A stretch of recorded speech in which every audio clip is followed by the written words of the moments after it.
All right, guys, here we are. We're going to go ahead and do an October fishing report for Lake Murray. I'm Captain Chris Blanchette from Coast to Cove Charters, Largemouth Bass Guide out on Lake Murray. We've also got Chipp, who is the striper guide for Lake Murray. He also does some catfishing trips too. We might talk a little bit about that today and get some reports. So just to kind of start us off, October is a really big transition time. You're really getting that hard push, a lot of bait fish. Man, you got a lot of stuff going on this time of the year. But it can be incredibly rewarding. So, Chipp, if you would just kind of tell us a little bit about what you're seeing. I know you ran a trip, I believe, all over the weekend. So, if you would just tell us what the lake's doing, water temperature, clarity, just Yeah, kind of so general overview. we since we last talked, we had the hurricane coming through, and kind of Yeah. a lot of people thought it was going to trash the lake, and the lake absorbed it really, really well. We did see an influx of water that pushed it up. They had it down to about that 356 mark, 355, the normal winter drawdown. So the hurricane came through and it shot it straight up and back up to full pull at 358. Of course, that scattered our fish for us there, but they've started bringing it back down. Water clarity is actually really, really good for this time of year. As we're going to talk about here, I'm up in the upper end of the lake now. We have a stain, but it's a good stain. It's not one of those. A lot of people hate fishing clear water. I don't know if it's bass, brim, crappie, whatever. They want a little color. So really, from Dreer Island up, we have a nice color. The farther you go up, it gets a little bit darker, more like you ever fished the old Edisto North, down at the old Black River water? Yep. Yeah. Yep. In a cup, it's clear, but it's actually kind of dark. So we're getting a nice stain up there in the Little River, Big River. Where they come together, it's just a little bit more of a stain. Overall, but it's good. Water temps, it's been between 69, 70, 71. We have a little heat wave this week. This is what we're doing. It's about mid-October here. But water temps have come up the last couple of days. There's, instead of the high 60s, 70, we're seeing like 70, 72 by midday. So I don't think that heat's really going deep though. That's really because we've had no wind for like a week. So that temperature is like right on the surface. Mm-hmm. You go 5 foot down, I think we're still right there at 68s and 69s, stuff like that. But that's just the overall of it. Quick shot of the lake. Yeah, and I'll tell you, just kind of, I'm seeing the exact same stuff, right? I'm fishing a lot more from Drew Island down to the dam. Obviously we had the hurricane come through, like Chipp was saying, that raised the water level all the way back up. Obviously, we know what that does as largemouth bass fishermen. Normally, it takes them to the shallows, and they definitely did that, especially with the little bit muddier water that we had.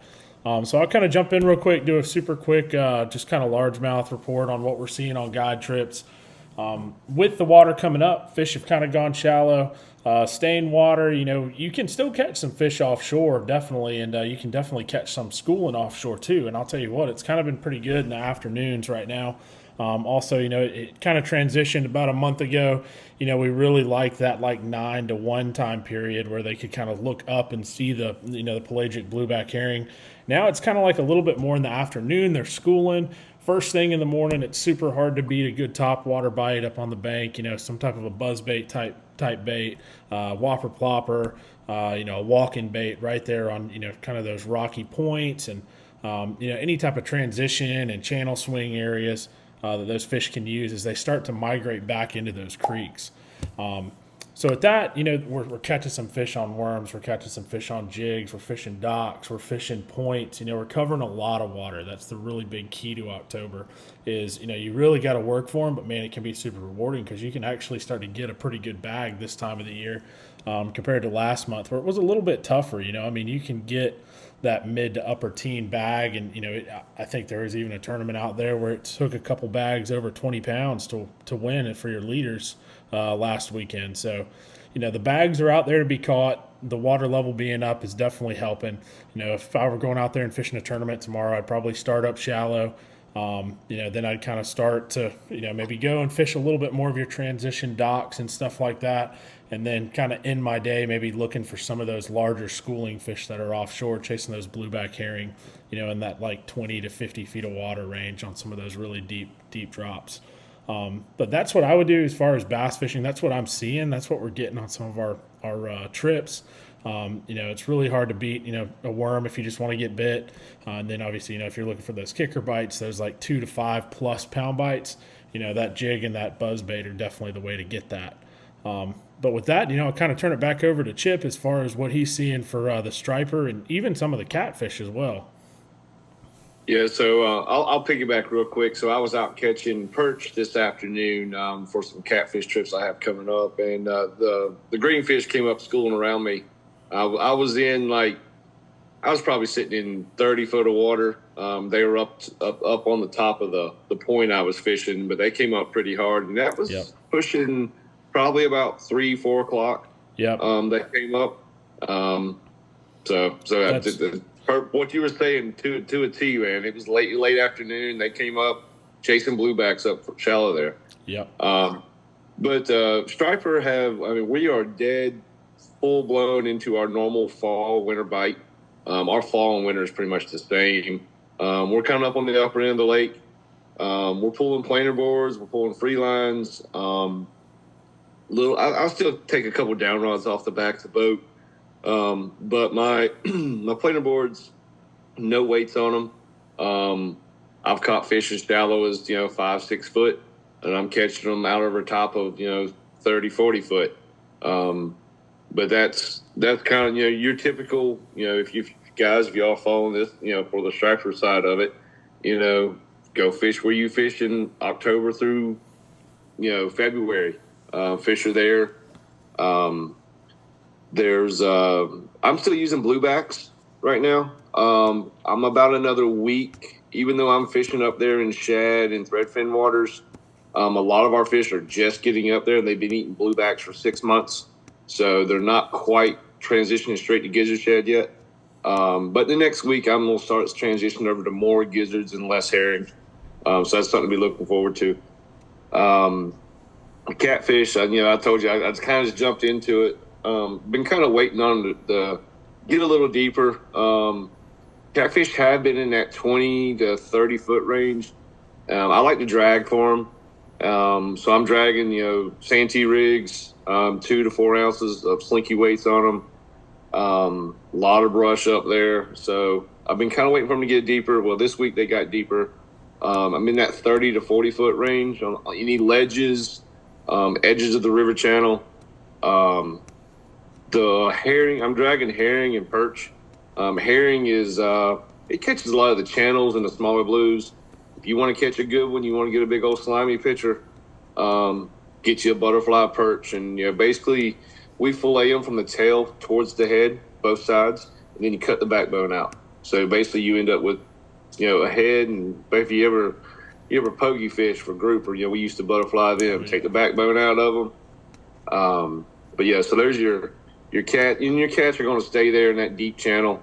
That 40 to, as it gets colder, they're going to be in that 60 foot range. Just dragging for them. Release your big ones, guys. You don't catch 80s by keeping 20s. But again, with the striper, start getting shallow, boys. Shallow all the way out to 30, 40 foot. Pulling planer boards or free lines. All your normal areas above Dreer, they're money right now. It's a good time to be out there. Yeah, you definitely can't beat the weather either. It's been really, really good lately. High at 80 and kind of low of 55 in the mornings, right? So oh yeah, it's been a great time to go, and kind of remember, just to echo a little bit with the bass stuff. Remember, start with top water up shallow, maybe transition to like docks and channel swings, and then at the end of the day, that's when I really kind of make a push to try and get on those schooling fish, because October is definitely a really good schooling month as well, and you'll see that into early November. So definitely looking forward to the upcoming months too. Obviously, in the upcoming months, those fish are going to get back offshore. They're going to get bigger. They're going to be feeding up for the winter time, and definitely looking forward to November and December. I know the same with Chipp as well. So real quick before we move on, Chipp has one more thing. He's kind of been fishing up there above Dreer, and he did see something that's definitely, as far as navigability for Lake Murray, we want to address real quick. So, typically, everybody that I know cuts the shoals at Plantation Point. You got your two outside shoals close to the river channel. Then you have a little ditch that kind of runs between those, and then the next set that's on the inside towards the north side of the lake. There is two stumps sitting on one of those shoals. They're sitting in like, I don't know, probably somewhere in 10 to 20 foot of water. So obviously they're full size trees that are stuck on them shoals that's come down from the hurricane. They're sitting about 6 inches out of the water. So when it's choppy, you can't see them. I was lucky enough to see them about a week ago on a flat, calm day. Actually, what caught my eye was a cormorant was sitting on one. And I thought it was weird that he was sitting there until he flew away, and I seen the stump sitting there. Or it's a tree. It's not a stump. It's a tree sitting there. So just be on the lookout for that, guys, as you're traveling up. I personally have not, since I've seen that, I have not cut through the shoals. I'm staying on the river channel. When I make my bend around Plantation Point, I'm following river channel. I'm not cutting their shoals. So just be on the lookout for it. Yeah, definitely. I always want to make sure that we're safe out there. And, with the hurricane, it does change stuff up a good bit, it seems like, whenever we have a big one come through. So with that, we're going to wrap it up real quick. So obviously, Chris, with Coast to Cove Charters, you want to go bass fishing, give me a shout, shoot me a message. Chip, you want to go and you want to do striper fishing, cat fishing, even some crappie fishing here in the wintertime, give Chip a shout from Sea and Stripes. And with that, we'll kind of go ahead and wrap it up and look forward to doing next month. Tight lines, guys.